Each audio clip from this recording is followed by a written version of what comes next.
Hello, and welcome to Artwork, a conversation with creative people about the joys, the challenges, and the mundane moments of living an artistic life. We're your hosts. I'm Poppy Rose. And I'm Brea Robertson. And our artist today is Vaughan.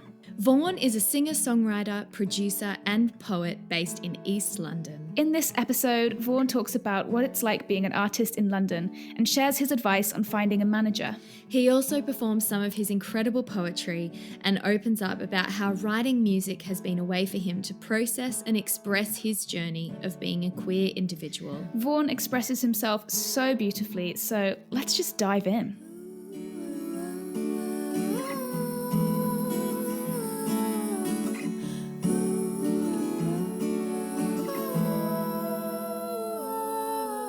Welcome, Vaughan. We are so happy to have you here today. I've known you for a little while now. We met at Leeds College of Music, as I did nearly all the musicians we've had on the podcast at this point. It's a great hub for meeting really talented people. And then you came to Berlin in the summer and we had a glorious day at the lake. Oh, it was fun. So I'm really excited to chat to you and dig into more of your musical journey and what you're doing at the moment, what you plan for the future, and what we can all learn from your story so far. That was a really good spiel, Poppy. Well done. Yeah, I'm super excited. Nailed it. You studied in Leeds, but then you decided to move to London after Leeds is quite a small city. And London, to me, it seems just a little bit too big. It's huge. It can seem overwhelming, but it seems to be like the hub of music in the UK. So what made you want to go to London, and how was that process? Was it a challenge to find a place to live? And it's quite an expensive city. That's such an understatement. It's a very expensive city. How did you find navigating all of that as well? Yeah, I mean, it was a very difficult time when I first moved to London. For a long time, so when we were in Leeds, of course, I was kind of questioning for a long while. I was like, do I stay in Leeds after I finish, or do I go to London? And I remember being in a masterclass with a musician called Bruno Major, and I was asking him what he thought, basically. And he said to me that if he was to be anywhere in the UK, he thinks that it was completely necessary to be in London. And that kind of just swayed my opinion. And I've always been the type of person where I throw myself into something. I'm quite an intense person in terms of my characteristics. Everything that I do, I always do it to either I won't do it, or I will do it wholeheartedly to obsession. And it's always been like that with everything that I do, to be honest. And it was the same with that. So as soon as I finished my degree, I spent the summer in Leeds as sort of a final goodbye working, earned my money to go to London, which wasn't very much. and then off I went to London. And that was, oh God, I don't even want to think about when that was, 3 years ago, 2 years ago, 3 years ago. I kind of got to London and I was sofa surfing. It was supposed to be a month-long thing. It ended up being about 6 months, which was it was awful. It was so bad. And it's so ironic because I have a family home which is an hour away from London. It's really not that far. But I started this life in London because I'd kind of gone fully into it. And I couldn't commute, or it wouldn't have made sense for me to do that. So yeah, it just started to get a bit much. And then I found a sublet in a creative space in East London, which is where I am now. And I basically stayed there for 3 years and slowly maneuvered around the unit. So I'm in a live work unit now. This is literally where I'm talking from. This is my studio. So yeah, so I've kind of gone from the first room that I moved into in a unit here was really small. It didn't have any outside windows. The windows were facing into the main space. I went from there to a slightly nicer one, and now I'm in a much nicer one. I've got my own bedroom with huge windows, and yeah, so it was a struggle, and it was a serious journey. I always knew it was going to be that. I was prepared to do that. But looking back, I do wish that sometimes I wasn't so reckless, and that I kind of had made a few more okay, maybe I'll wait a little bit longer before going. But I mean, lots of stuff happened in that year that may never had happened otherwise. Like I met my manager who I already knew, but we reconnected, and I wouldn't have been in London otherwise. So when I think about it, I may not have been managed by her, and honestly, I could not see my world or career right now without her. So Yeah, I'm interested to know, like, as an artist, what is it like for you? Because I can imagine that it is still a mecca. Like a lot of artists, especially outside of Europe, still see London as the place to go. I know a lot of my friends in Australia, like we finished uni, maybe we studied theatre or music, and London was kind of the big city everyone wanted to move to. Um, mm. can you give us a little breakdown of like some of the pros and cons of London as an artist for you that you found? Yes. So let's start with the positives. So I would say if there has ever been a city for opportunity, it definitely is London. Um, because like the amount of times I've gone to the strangest places and I've found like a distributor, or I've been like at the station where I live, and I've been and a guy has like started talking to me who's an A&R just out of the blue, like doesn't know who I am.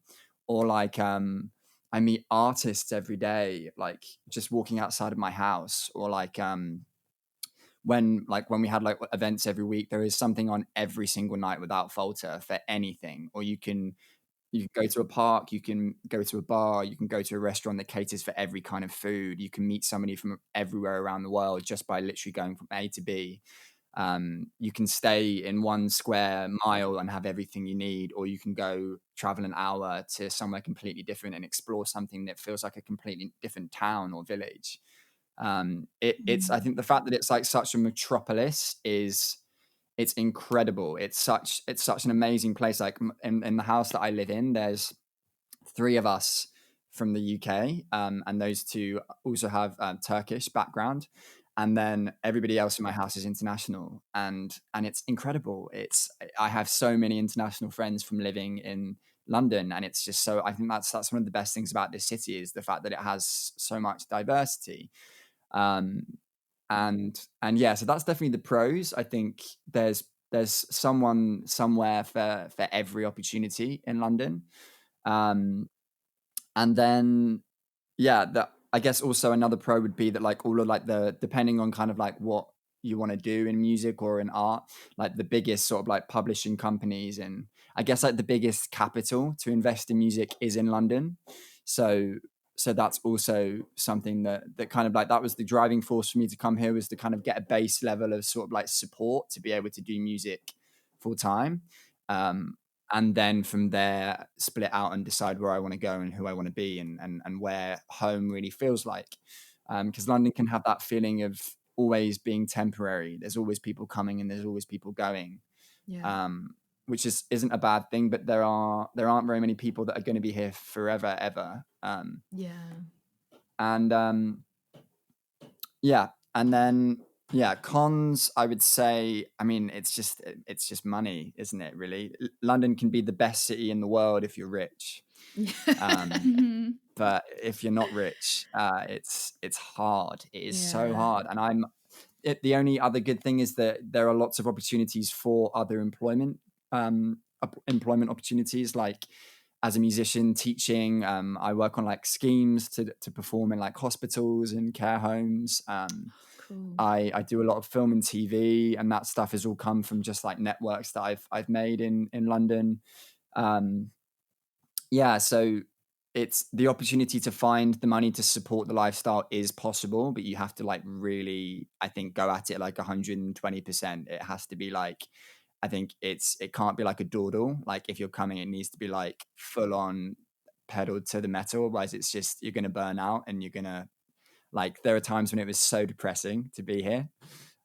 But there are times when it was absolutely incredible, and especially in summer, London in summer is just it's stunning. It's beautiful. Yeah.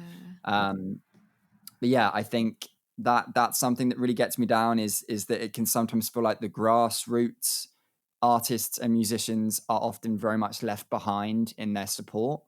And if you come into London as a grassroots musician and artist and you have loads of money in the bank already, then great. You'll be fine, like with most things in life. But if you don't, it's really hard. It's a really hard city. And I think it just goes back to privilege. Like all of us have privilege in some ways more so than others. But London can really have like the cruelest side of that right in front of you. But it can also provide all the opportunity to give you everything you want if you just keep driving and you keep going on. Wow. So what is it, Vaughan, that you are driving for in London? What is it that you're pursuing and fighting for in that city? What's your dream? What's my dream? What's your dream? Yeah, I mean, I feel like it's so fluid, the dreams that I have. I mean, my main dream is always just to be able to be the musician and artist and support myself, creating the music that I always dreamed of making, and that really is just like in my blood since I was a really, really small kid. I think that my dream has always just been to be able to do that without any of the outside exterior pressures, I suppose. Yeah. And I think that's kind of evolved. It's evolved from me just wanting to survive, to being able to express like my story, express like what my music's about, and then also it's just kind of becoming about making music that really makes somebody feel something. And being able to collaborate, and I'd love to just be really, really well respected for doing something interesting and innovating and being vulnerable, I suppose. Oh, amazing. That's like the perfect segue into like all the questions we have about your Amazing. music, your art. Poppy's just got like a long list there. I do. I felt Over like to you, a Pops. bit of a stalker this afternoon because I was on all your social media platforms. I was thinking, oh, I could ask about this and this and this. So yeah. Nice, love So that. I think the first thing I'll start with, because it's kind of flows on a bit nicely. You mentioned that you have a manager. So how did you meet? And yeah, just tell us a bit about what a manager does for you as an artist, and yeah, what are the pros, and are there any cons of having a Oh manager as God. well? Oh, Pros and sorry. cons. Shouldn't have asked that. My bad. No. There are no cons, only pros. No, I'm kidding. Um, yeah, I mean, I'll tell you how we met first because it's just a really fun story. I mean, Alice loved to tell it. Awesome. So I was traveling. So I moved to Australia after I finished school.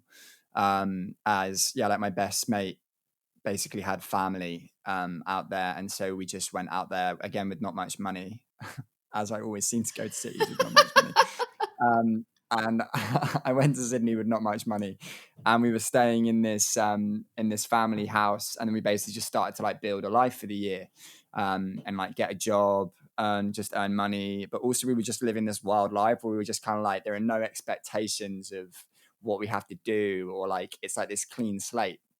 Um, and anyway, we went there. We spent the year, and then I went traveling. And I was traveling around Asia, of course. And in Asia, I was on a overnight boat from one of the Thai islands. It was Koh Tao to Koh Phi Phi, I think. I can't actually remember. I think so. And there was like a storm in the sky, and we basically like there are two boats, I think, two main boats, and the main boat had sold out the tickets, so we bought tickets for the second boat, and the second boat wasn't as nice as the first boat. And we get on the second boat, and it's kind of like a lot more space, a lot more empty, and I see this girl on her own, and I'm traveling with a friend, and I'm like, oh, let's go sit next to this girl. So we go sit next to her, and I'm just like, hi, nice to meet you, and we get chatting, blah blah blah. And as the boat like leaves, this like storm starts, and it's like the rain is like coming Oh my down, the boat's like God. swaying, and the wind's like moving, and like the water on the boat starts to flood, and the water's like falling from one side to the next as like the boat like rocks up and down. I'm feeling seasick just Um, listening to this story. yeah, and yeah, so we basically were like everybody like moved into the middle to like get away from the water, and then like all of like the mattresses were like soaking wet, and they're like screaming and like chucking things off the side, and like Oh my um God. and it was like yeah, it was like one of those boats as well where like you're down below one level, so like you can't actually properly sit up either. It was like and there's another floor. yeah, so that's where me and my manager met. What And then story? Oh my God. I can't believe yeah, that's and then true. yeah, and then I actually told her to move to Australia. So she's Canadian. So she decided to move to Australia just from like me just saying how much of a good time I had, and she moved to Australia, worked there for 3 or 4 years, and then moved to London just at the same time I moved to London, and we reconnected, and here we are. Well, that's really cool because I've heard like I'm an independent musician and I know a lot of independent musicians where, you know, it would just be so nice to have a bit of a team around you to support what you're doing, to kind of like push your momentum further than what you can do on your own. Mm, But I have heard like if you're going to find a team of people, including a manager, you want it to be someone that believes in what you're doing. You want it to be someone that you can trust, and it's not just this like business exchange. So I can exactly. imagine that, like, yeah, actually having a manager who you've met, you've been friends with. Yeah, what is that kind of what you found in her, and would you recommend that way? It was serendipity in its finest form, and I honestly truly do believe that either like you kind of get the energy you give off, or like fate is just playing cards, because it couldn't have been any more perfect, really. And yeah, so I always think that yeah, that the momentum really can be carried much better by somebody managing, but somebody managing you who really understands you and listens to you, not just in a business set, but also kind of like emotionally as a friend can be an amazing thing, as long as you are communicating together and you really listen to each other. I mean, Alice have got very good at that. So What are you looking for in a manager? Like, what kind of roles does Alice take on for you? so the main roles that Alice takes on are kind of like admin, so like emails, strategy. She helps with kind of like marketing, and just like organizing, making sure that everything's prepped, for example, for a show, or for just kind of like the details and the logistics of plans. We have like our weekly get together, so we'll talk about kind of like the plans for that week. I'm super lucky because Alice also works in social media, so she kind of like helps me decide what we're going to post and kind of like how often I should be posting, and that's like that's honestly a godsend for me, because I really hate social media. Like I really dislike it. I mean, actually, sometimes it really has its magical moments. So hate is a strong word, but I struggle. Mm. Yeah. I struggle. It I does feel struggle like a with burden social media a lot. sometimes, I think, this pressure Mm, to be constantly there and constantly sharing. Yeah. exactly. It's that constant feed of content. It's like more content, more content, um, because it's just not it's not feasible. Like it's just not. And yeah, and I kind of feel like having that support is really really important, I think, as well, for social media, because it's hard. Being an artist is hard mentally a lot of the Yeah. time, especially at the beginning, kind of like Yeah. just like constantly being like, okay, is this good enough? Will people like this? Etc. Etc. It's hard. But yeah, so that kind of is something that I'm really grateful for. um and then yeah, we another opinion for music, so she listens to my music and kind of says her thoughts, and kind of like helps me with like funding and like other opportunities. We're like constantly both looking for things. Yeah, and so that's kind of like the main sort of like business things that I can think of off the top of my head. I probably missed like some really key things that she'll be like, oh, I do so much more than that, um, Vaughan. Seriously. yeah. We should have had her um on the call as well.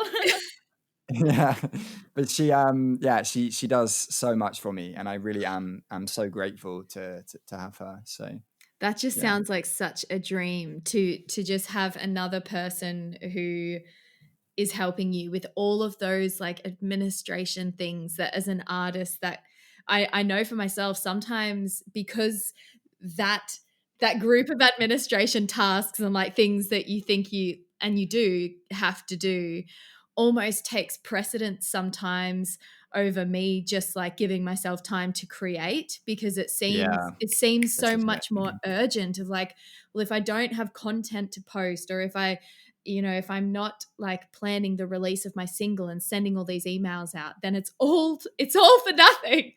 And then Yeah, you don't have any time to just play and hone your exactly. craft and get better. And And I think it's it's hard. what often people say, don't they? That like if you get a manager, make sure that it's somebody that you really like and really believes in you. And that's so true. And to be honest, I was at a stage where I wasn't sure if that was going to happen, because before I met Alice again and we reconnected, it was kind of like a sense of I'd been in like a few meetings with a few different managers, and they were all really, really interesting people, but I hadn't had this connection with Mm. somebody that I found, and I waited for it, and I'm so grateful that I did, because otherwise it may have been a completely different road, which it wouldn't necessarily be a bad thing, but it felt right, the way that it panned out really for me.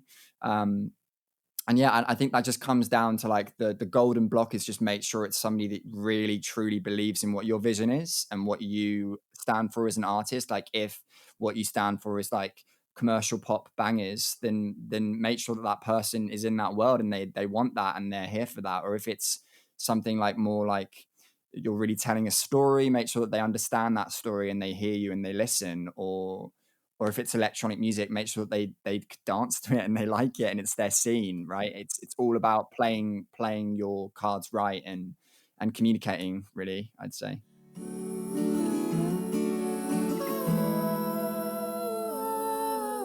Hello. Hello. It's your Artwork podcast hosts briefly interrupting this episode. We hope you're enjoying this conversation and feeling really inspired by this story. We'd just like to remind you that the Artwork Podcast is a completely independent project, and we'd really appreciate your help in spreading the word. You can support us by subscribing, leaving a comment or a review, and sharing the podcast with your friends. We'd also like to invite you to take part in the artwork conversation by joining our Artwork Community Facebook group. There, you will be able to connect with the artists we have featured on the podcast and share your journey with like-minded creatives. We can't wait to see you there. Let's get back to the conversation. Thank you.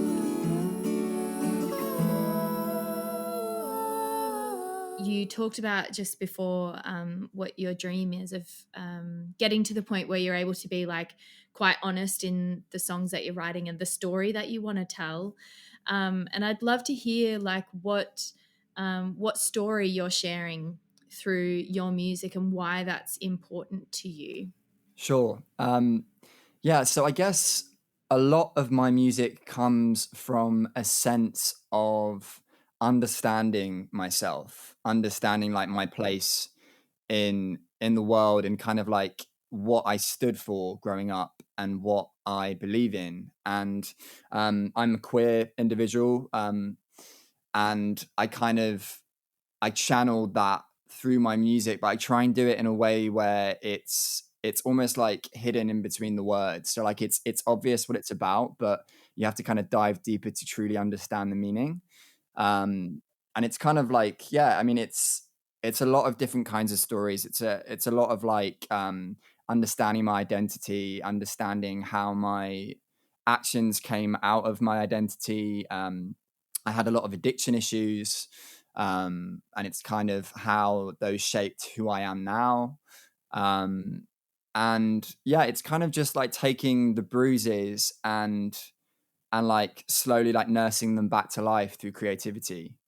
Um, and I try to make the worst experiences of my life into something that's tangible and something that people can listen to, even dance to, and just like lose themselves to, and also if they don't perhaps understand something, then just listen and understand someone else's stories, because that's how we learn the most about people and each other, is by listening to other people. There's nobody quite like ourselves and our own stories, so that's why we share them, right?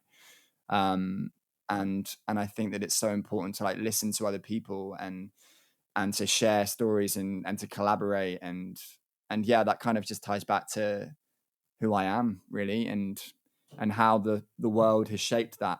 That was a very beautiful response. I feel like, yeah, the way you speak is is poetry. And I know that you write a lot of poetry.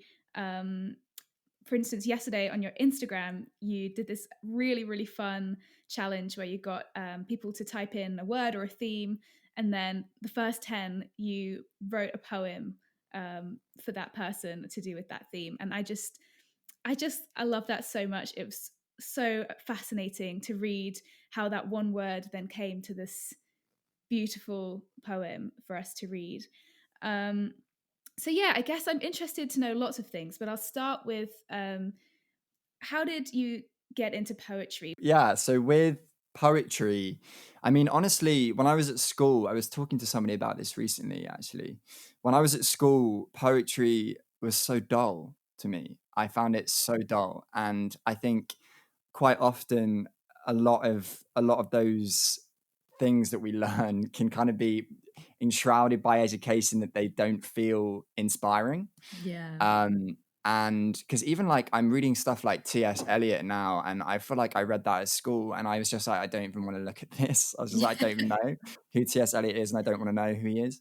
And and now I embrace that. I want to learn more. I am so keen to constantly read more about poetry. And yeah, I actually my sort of like resurrection of poetry, I suppose, was by living in London. I had moved into a room that I was subletting, and in the room, the person whose room I subletted, they're a screenwriter, and they'd left all their books in the room while they were away. And I remember messaging them and being like, "Oh, like I'm really like enjoying looking at these books. Would you mind if I read some?"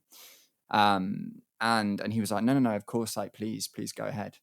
And I just started reading these books, and some of them were just like incredible. And there was a particular writer called Charles Bukowski, and he has this book which is just all his like poetry throughout the years, and it's called Burning in Water, Drowning in Flame, which is what my own podcast is actually named Yes. after.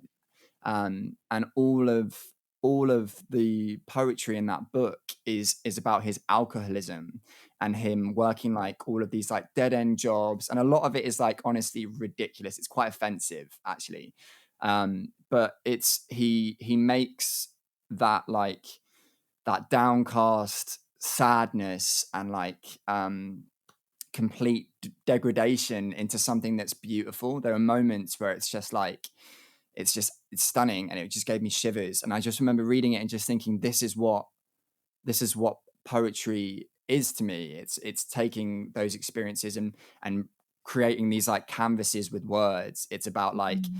making a painting with your own creation of words, and that sort of set the spark in me. And it kind of made me think about how I'd always sort of been creating these poems in songs, but I'd never really thought of it like that until I read poetry that I really kind of like finally clicked with.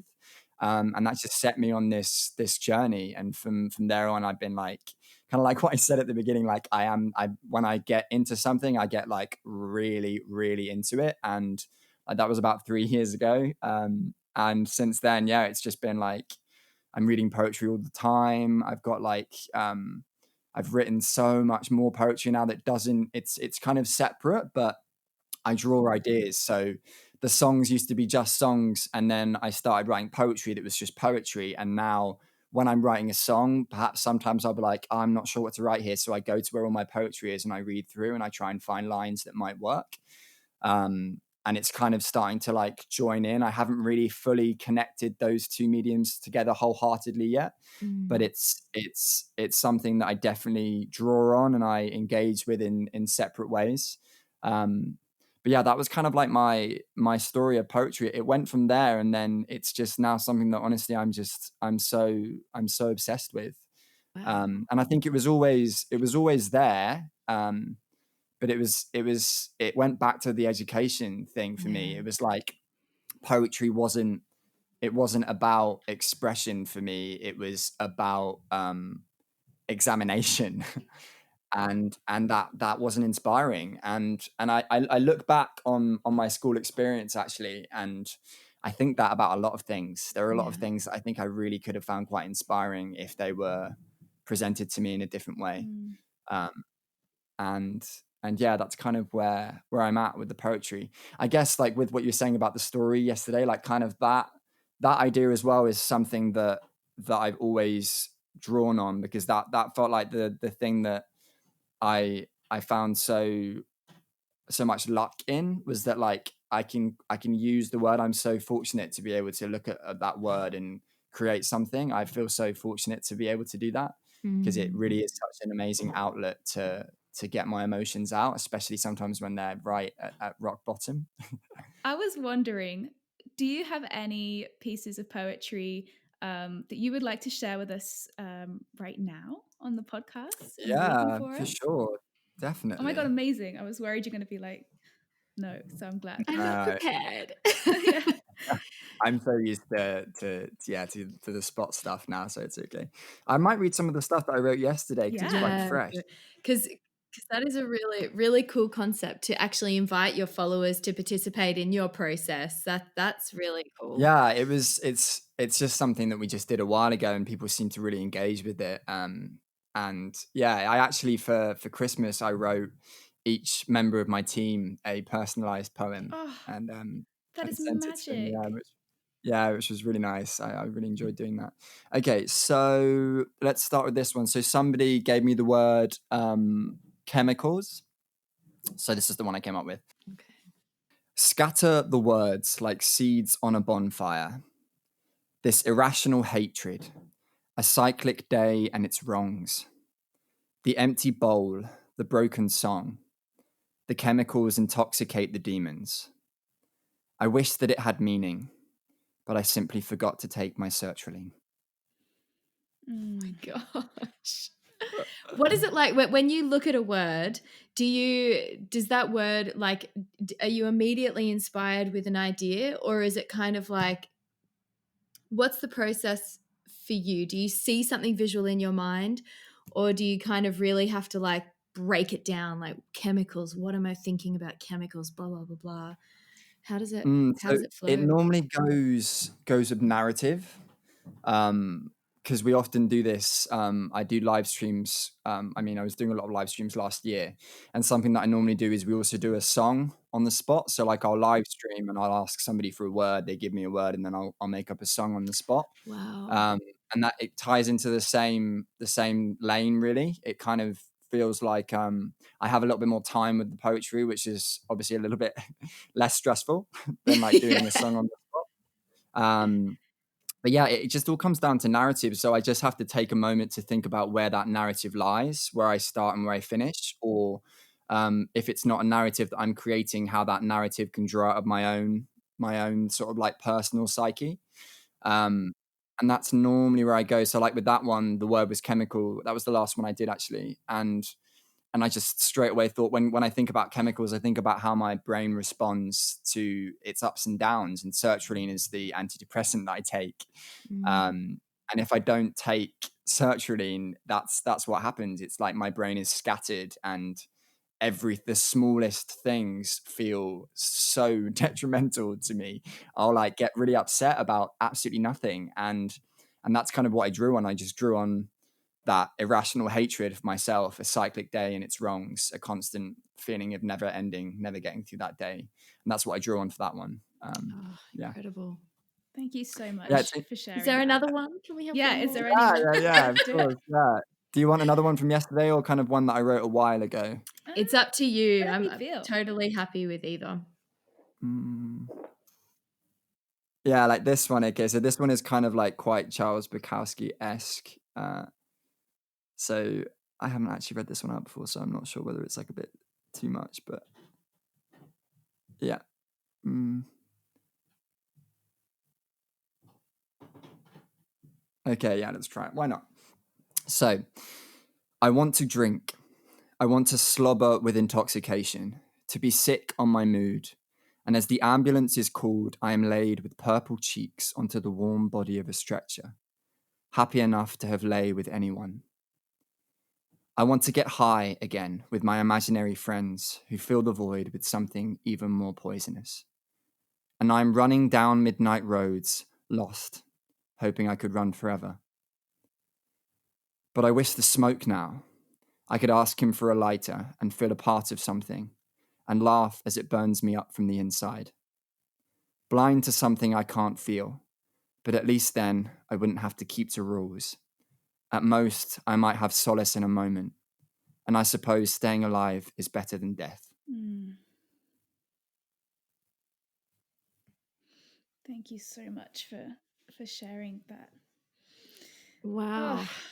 I feel like I'm yet to kind of have that awakening with poetry. I feel I'm a bit, I feel like maybe you did a few years ago before you opened the Bukowski book. Like my housemate, she has grown up just filled with poetry, and her parents have just fed her with so much poetry. She just loves it and lives for it. And I still don't think I've had that awakening yet. It does still feel like something I have to read, and I have to understand, and what is the subtext, and blah blah blah blah blah. Exactly. It's the analysis. The analysis Yeah, really, it changes it. And I think yeah, also for me, I spent a lot of that early adulthood not knowing who I was and what I stood for. And when I finally arrived in London, I was really, that journey was coming to its moment of like, I understand what I want to do and who I want to be.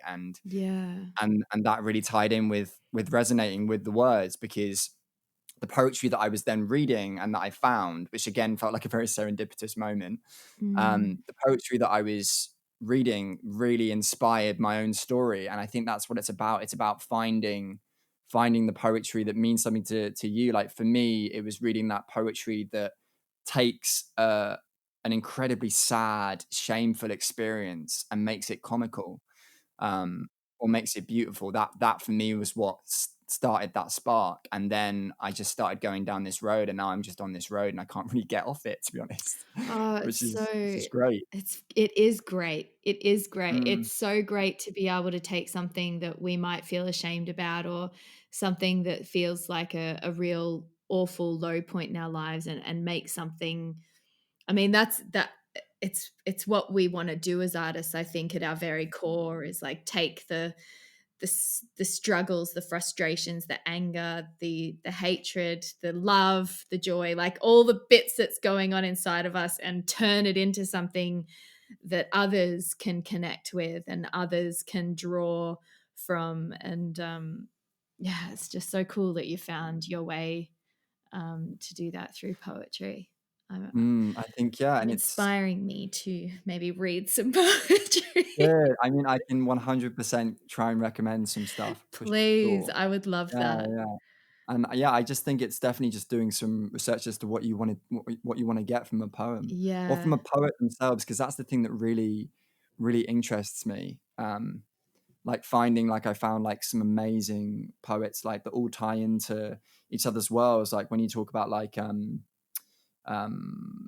French poets, or like Mm. yeah, just like there's just some amazing stuff. Well, like I've forgotten his name. I always forget his surname. Um, Let me just find his surname again. Jean Baptiste. Because he's so inspiring, because there we go, yeah. Jean Cocteau. Mhm. So inspiring because like I found him through a film. He directs films, really old Mhm. films. And he was gay. And he was gay in a time when it was so hard to be gay. And he was like friends with Picasso, and it's the story that then inspired me. So I read the story, and then I'm now reading he's got a French children's book, and I'm reading the Wow. French children's book because it's just so interesting. And I learned more about him, and I watched his films, and then I read his poetry book, and it's all very like abstract, but like it summarizes again how he was at that time. It's not just about the words and analyzing what they're doing with the words, but it's analyzing.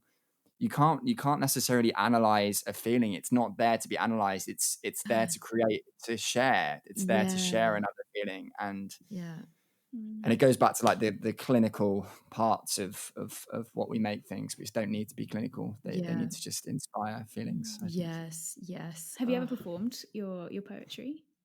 So often when I perform live, I perform a poem at the beginning of my set to set the scene. There's a particular poem actually, which I normally perform live, which I could actually do if you'd like. Please. Of Um, course. Yeah. but yeah, so that poem. is a precursor, or was a precursor, to my last EP set, because the EP was all about kind of like who I was, how growing up queer has shaped my addiction and the consequences, really, like my own responsibility, but also the pressures that society puts on queer individuals, and individuals in general of any kind. And yeah, so I always start with this one, which I'll quickly read. And yeah, this one basically is it's the recreation of a moment that I had. And it was like super, super late. It was actually in Leeds. I didn't write this in Leeds, but when I was envisioning writing this, it was when I was at university, because I was like fully in full addiction force at that time. And God knows how I got my degree, but I did. And yeah, so this is kind of set from that. It's called I Wait.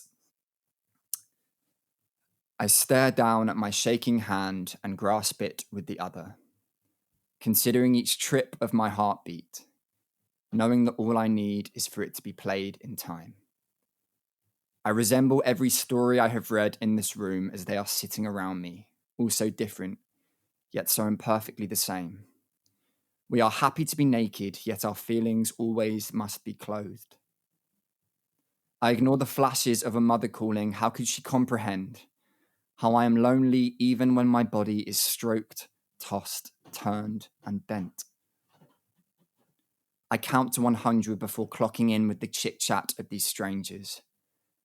Hang in thought for a minute and 24 hours passes. It is improbable to believe I can solve this with magic when every craving is a curse. I arrived here with decision, chemically written and rehearsed. But still, I am walking home at 5:59 a.m., a friend to the lonely morning air of this city. And I know I must be patient. I know I must be kind. As the smoke slithers out of my lungs and I pour my second to last drop into the abyss, I know that real love is the answer, and I wait, and I wait.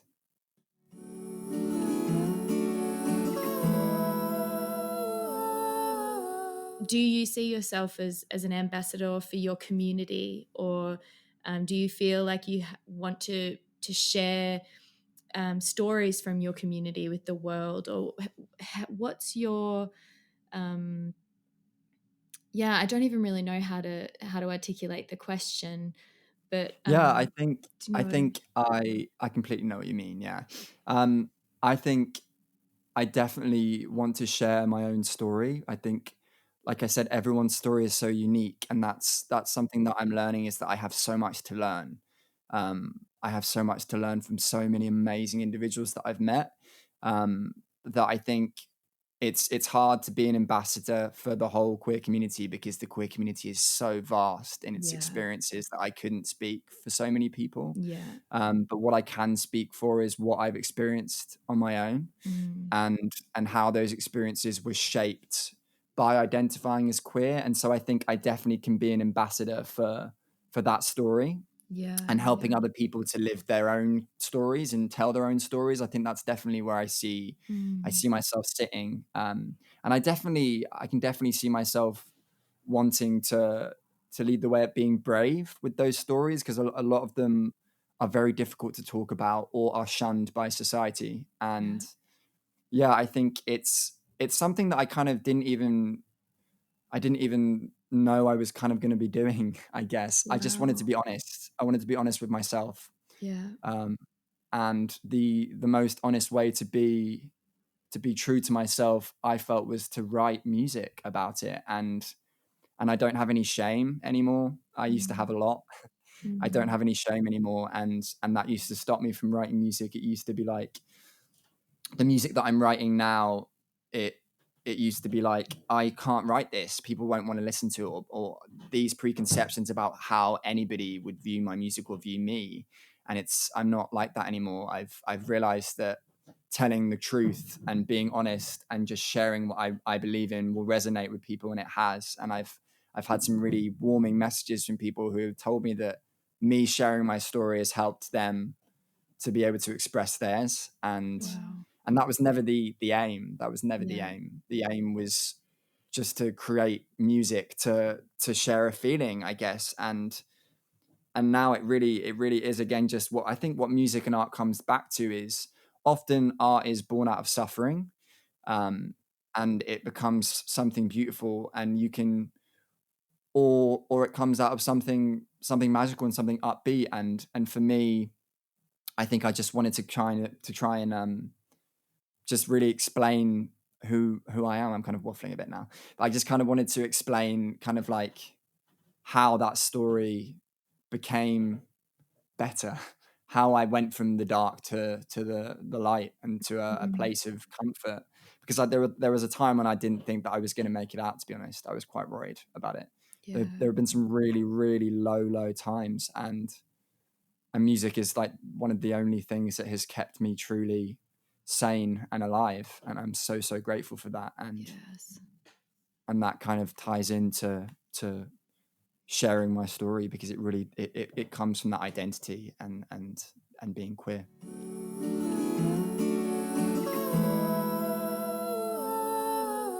I'm quite excited, to be honest, to see where the music goes for me from here, because I've spent a long time writing very sad music, which isn't a bad thing. I'm so grateful that I managed to write sad music, because it was resonant of how I was feeling at that time. Yeah.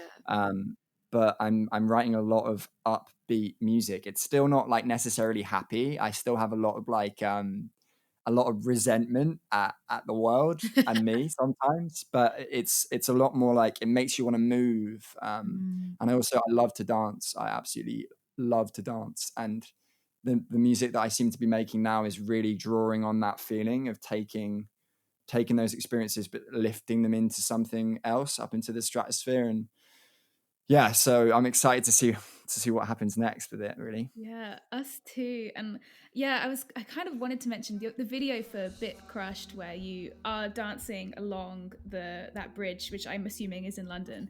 Yeah. Yeah, I watched that this morning, like start to finish, and I could not take my eyes off it. Like, it's just such a beautiful video, and your performance and your dancing in that is like, it like made me feel so much. Like, I couldn't believe that watching someone dance could make me, and the music as well, could make me feel so much. And I don't really have a question, I'm just saying I thought it's amazing, and I love it. Thank you. Yeah, well, that video was filmed on Southwark Bridge in the middle of lockdown, so it was done by me and all of my housemates. Wow.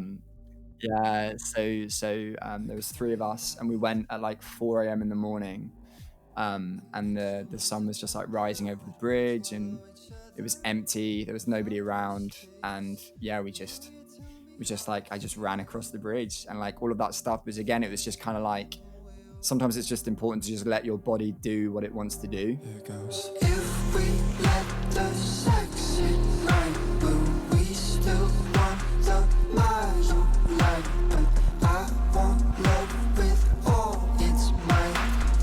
What if I get a bit crushed? I don't hear this sound enough.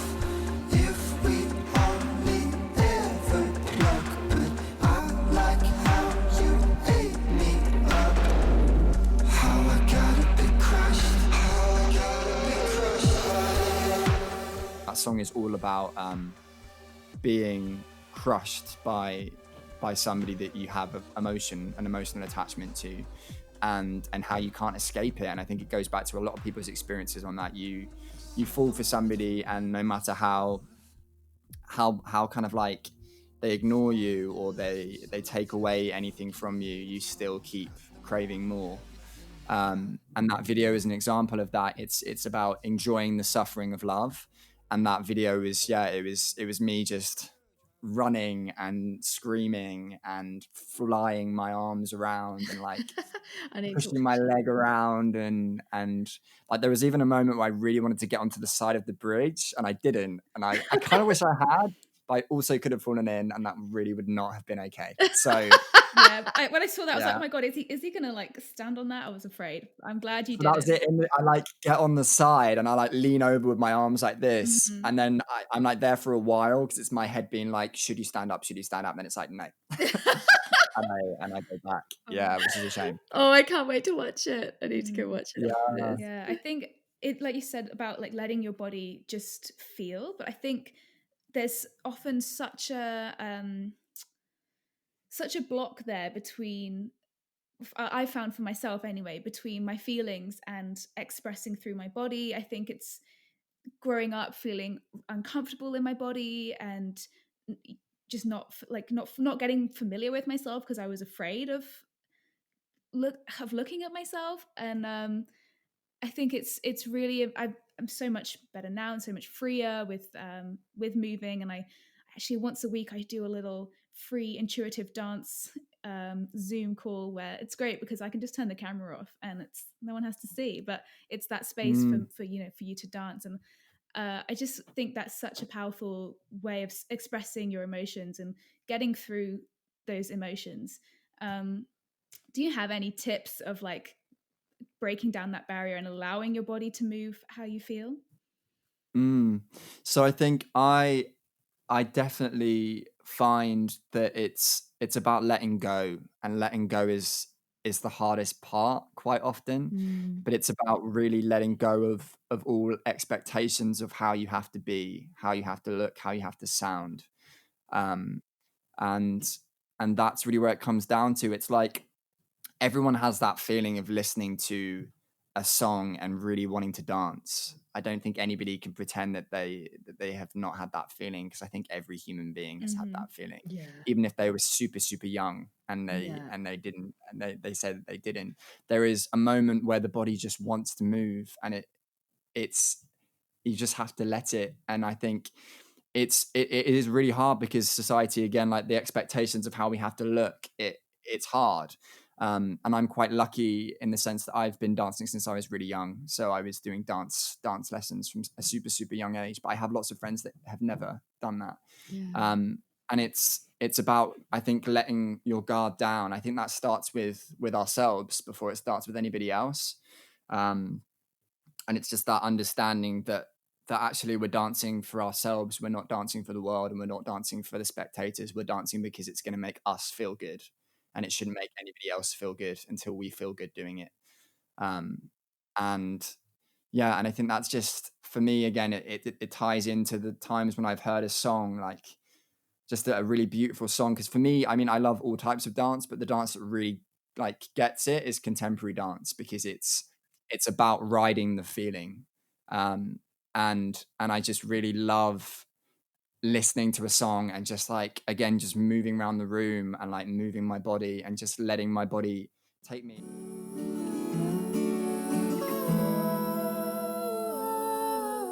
Poppy read a chorus of one of the songs to me before we started the podcast of I Am. And we were going to ask you, like, how did it feel for you to release that EP with all of your stories? And what was the response that you received back? Were you nervous about like putting it out there in all its honesty and going, you know, this is who I am? Or were you ready at that stage to go, nah, I'm not afraid anymore? And were you surprised by the response you got for the music that you released? So yeah, so that first EP, the I Am EP, so that was all about who I am. And it's interesting because I've changed so much since I released that EP. I wrote that one about kind of how I identify, and kind of back then I would say that I identified very strongly as a gay man. That was what I kind of identified as, because it's what I, when I first went to Australia, strangely, when I was there, I started my world of feeling like I was gay. That's kind of the perception I had of myself, to be a gay man. That's kind of, Mm. if I had to put a label on it, which finally I wanted to because I'd never been able to, I was like, I am a gay man.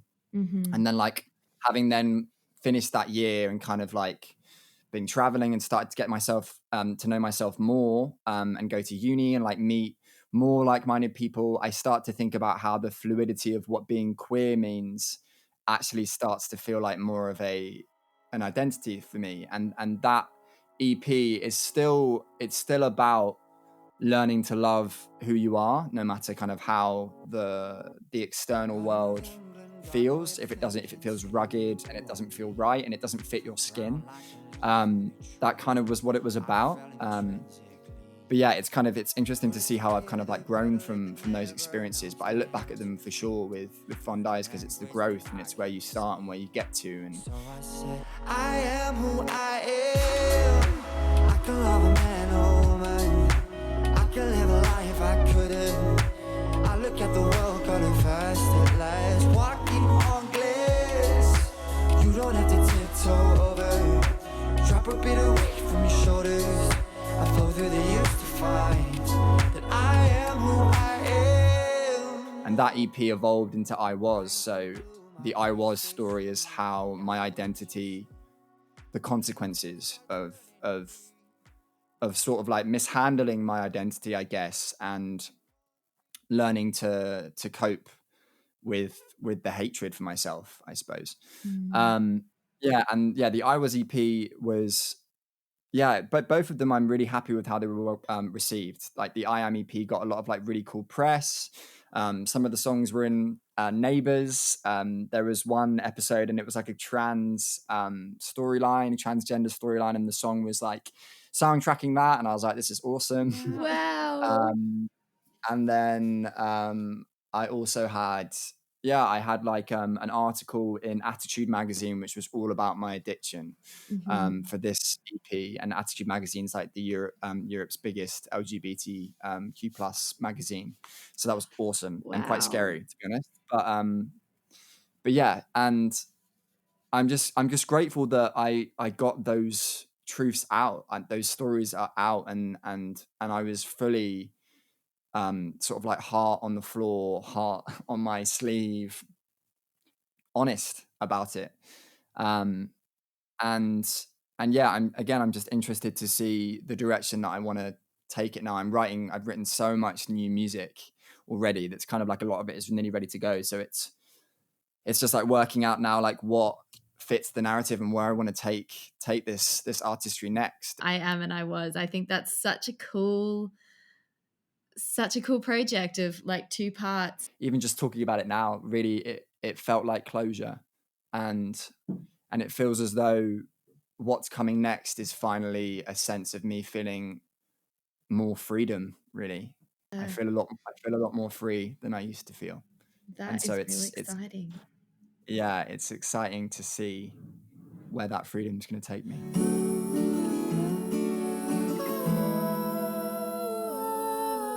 What would your advice be to our listeners as an artist, or something that you have held on to through your journey? I would probably say it's about letting go of how you think the rest of the world needs to view you, because the most important thing, I think, in creating art and creating the thing that represents you is to just be honest and true to yourself, and just kind of what we talked about with like everything, like the poetry and the dance and the music is that you have a feeling there and you can share that feeling, and nobody can share that feeling like you can, because it's only yours. And I think that is the advice that I would give someone, is to not to try and find someone else's feeling or to take someone else's because they feel like that's the feeling that they should present. Nobody has a story like yours. What an amazing way to end this episode. Thank you so much, Vaughan. Honestly, like from every single molecule of my heart, thank you for being here and sharing today. I feel like this is just packed with wisdom and beauty and strength, and Thank you. It's just been such a wonderful conversation, so thank you. Thank you so much for giving me the time to speak and share, and for asking me such cool questions. It was a lot of fun. And to read poetry. Who would have thought? I know, first live performance on our podcast, so It's so exciting. Thank you. I feel so inspired after hearing you speak, Vaughan, and it just gives me so much hope that there are artists like you who are creating things from such like vulnerable and honest parts of themselves. It gives me hope that our creative industry is full of incredible people, and that the art that is going out into the world is just going to do really special things for people.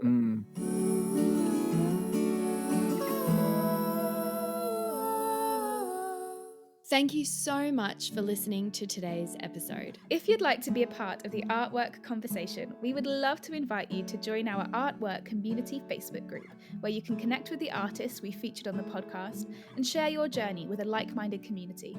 You can find the link in the show notes, as well as all the links to today's artist. If you've enjoyed this episode, we'd really appreciate it if you would take the time to subscribe to and review it, so that more people can find us in the future. Your comments can help us pop up on more people's suggested podcasts, helping our artist stories reach a wider audience. Podcasts are best spread by word of mouth, so if you know people who might enjoy this episode or the Artwork podcast as a whole, we would love it if you told them all about it. Follow us on Instagram and Facebook at art.workconversation. And tune in next week for another inspiring episode. Bye! Bye.